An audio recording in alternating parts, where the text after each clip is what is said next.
Welcome back to Raid Guides in a Trenchcoat featuring Worqor Lador Extreme, Valley Garmanda. Tenzin? Tenzin, 'tis I! Sheathe your sword, I beg of you! Dawntrail is not doing a good job at beating the Stormblood allegations.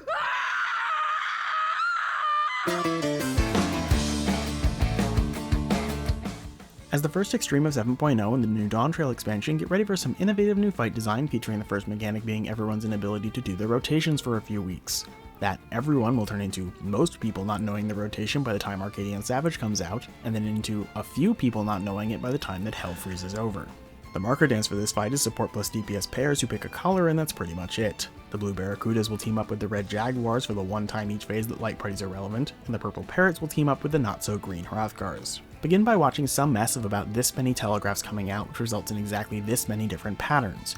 When the first two little Sherman-Williams SW6937 tantalizing teal-colored lines come out, follow wherever the second line goes, and then when the careening icicles start to come out, dip, weave, and dodge them as well as the explosive ice balls that they spawn like they're trying to reach you about your Lander Waffles extended warranty. I don't know how to explain this to someone without telling you exactly the number of Malms and Yalms to run in a specific direction each second, but you'll see it enough times after wiping the later phases that I'm not all too worried. Next up, Valley Garmanda will rip a snow globe from the world selection screen and warp everyone inside of it. The three options are vaguely reminiscent of Pokemon Movie 2000's three legendary birds, and you're always going to get Zapdos first. Let's go!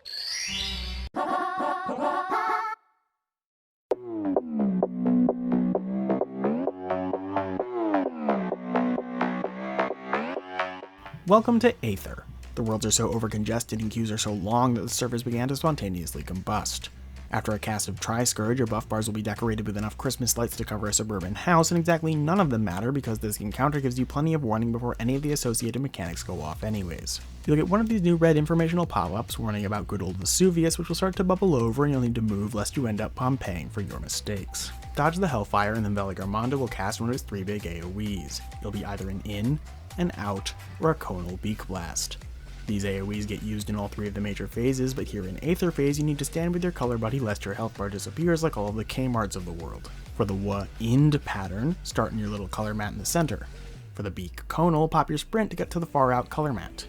And for the toes out pattern, just pick a spot and hope for the best. This will be followed by one of the many Christmas light mechanics, where either all of the DPS or all of the supports will need to keep moving after this blue countdown timer reaches 0, and then it's off to the pinnacle of tank fantasy. Mountain Fire will erect this flaming pylon which one of the tanks is going to need to hop their Wookiee on top of. This will enable them to, much like Moses, part the Red Seas as a torrent of fire washes over the whole arena, leaving only a sliver of safety behind the tank. You then need to tank swap or invuln or suck up to the barrier healer or whatever you need to do to survive another hit as the boss shifts either to the left or to the right. Use the tank as the meat shield that they are and stand on either the A or B waymark, assuming that the markers you have are actually well placed. This will happen a grand total of 6 times between A, B, and center, and then it's off to the light party mechanic. Stand in your light party's healers starting on C and D. When the fire puddles drops beneath you, step up. There will be a total of 3 such puddles, and while I'm sure that by 7.2 this will only tickle you, prior to that you're probably going to need to save like half of your mitigation and healing kits. Then whichever group didn't get the keep moving mechanic the first time will get it now. Resolve that and then you'll reenact Pompeii again, get another of the tri-AoEs, and then these last purple spread AoEs will go off, which may seem small for now, but will prove themselves to be growers in later phases. Then the D in Disaster Zone stands for Data Center traveling yourself to Dynamis because its barren is all hell.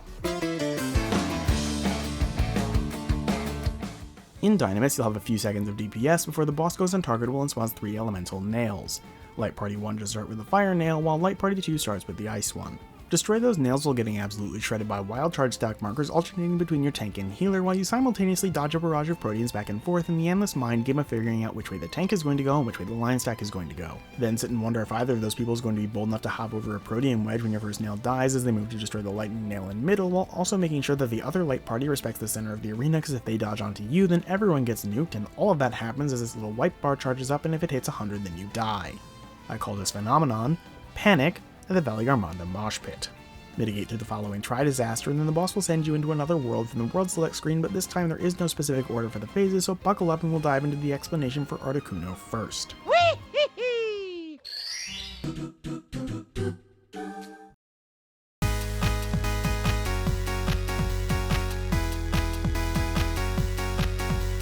Welcome to Primal. Here in the lightning phase, there are two different types of tile. You have the gray grounding tiles and the teal marijuana tiles, which will get you so high off the floor you'll feel like you've collected all of Worqor Lidor's Aether Currents. The phase begins with light party stacks, which should be taken on the C and D markers, and while I have no evidence to suggest that you have to be at the same elevation, I don't have any reason to not suggest that you all stand with your feet firmly planted on the ground. Eat the stacks and then watch out for the meteor that will start either in the west or east and go opposite it. Rotate around the arena the same way as the next 5 meteors drop, and then huddle up in the back corner to respect the last meteor while you damage down the first feather that drops so that you can claim its square and inhabit it like an Australia player finally starting to move from Indonesia into Siam. Make sure that you're on the ground for the electric strikes, and then you'll get ice and lightning debuffs. Unlike in the fire phase, ice debuffs in this phase do not require you to run around like a spastic chicken with a crippling advanced GG addiction. Instead, the ice debuffs will spawn an ice prison at your location with a very specific Y coordinate. If you use mechanic sanction / fly commands by standing on the teal tiles, you will float above this prison and avoid getting captured. Blah blah blah, if 2 prisons get spawned too close to one another, they'll tether, and bad things will happen. The other debuff you could have here is lightning, where you'll need to ground yourself by standing on the ground and not BG round other players. This lightning AoE is way bigger than in any other phase, so you should find your own square to stand in and try not to clip any of the ice boys evading arrest. This will then be followed up with one of the conal in or out mechanics where you don't need to stand with your partner anymore, but a delayed burst is going to try and tickle everyone's feet shortly after the AoE goes off, so slidecast yourself out of the way. The last new mechanic here is these peculiar purple portals, which will perpetuate potent pain unless you find one row without a portal and fly yourself above it. Resolve the ice lightning opposite the first one you got, do another AoE plus delayed feet tickle, and then it's time to DC travel back to Dynamis for a tank mechanic. The tank mechanic after lightning phase will always include a shared buster tower and a knockback, which you can either ride between the tornadoes or hit your class's designated skip mechanic button. With lightning down, let's talk about ice, the Moltres phase. There's more? The horror.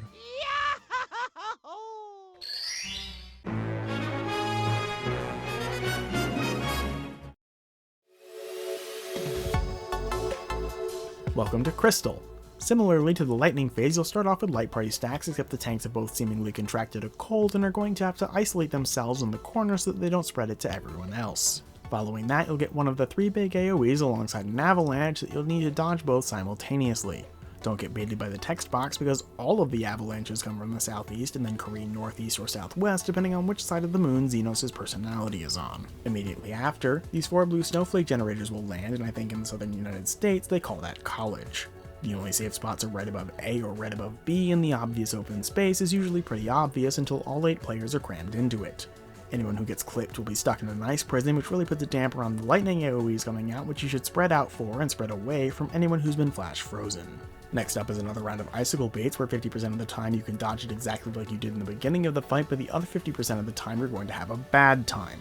That's because there's another avalanche inbound, which might end up covering the half of the arena that you would normally dodge back into. As a privileged Fizz range player, I dodge down to this back corner and then consistently forget which of the 2 ice balls explodes first. But based on my team still being there when I'm done, I'm sure that there's a quote-unquote better way. Dodge one of the tri-AoEs and then avoid the snowflake factories while yet another avalanche threatens our fair countryside, and if Wooklamat could stop yodeling from the top of the mountain, it would make this trial a lot fucking easier. If you tab target off of Valley Armanda to break out your frozen ally, then you'll miss this otherwise untelegraphed ability called Freezing Dust, where an object in motion will stay in motion and the stationary casters are going to overlap their upcoming lightning blasts. Stay moving through the casts, like in the fire phase. Dodge those lightning AoEs back to Dynamis, where you'll get 2 tank busters and nothing else. That one is pretty easy.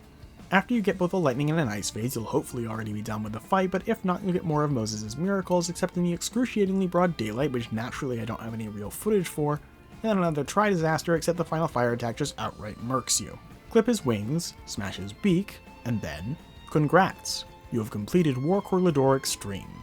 I recognize the data center joke really only works for the North American players, but if I was going to rename them for the European ones, it would be Chaos, Chaos, and Chaos. Oh, and I guess Dynamis would be light. Go watch a real guide.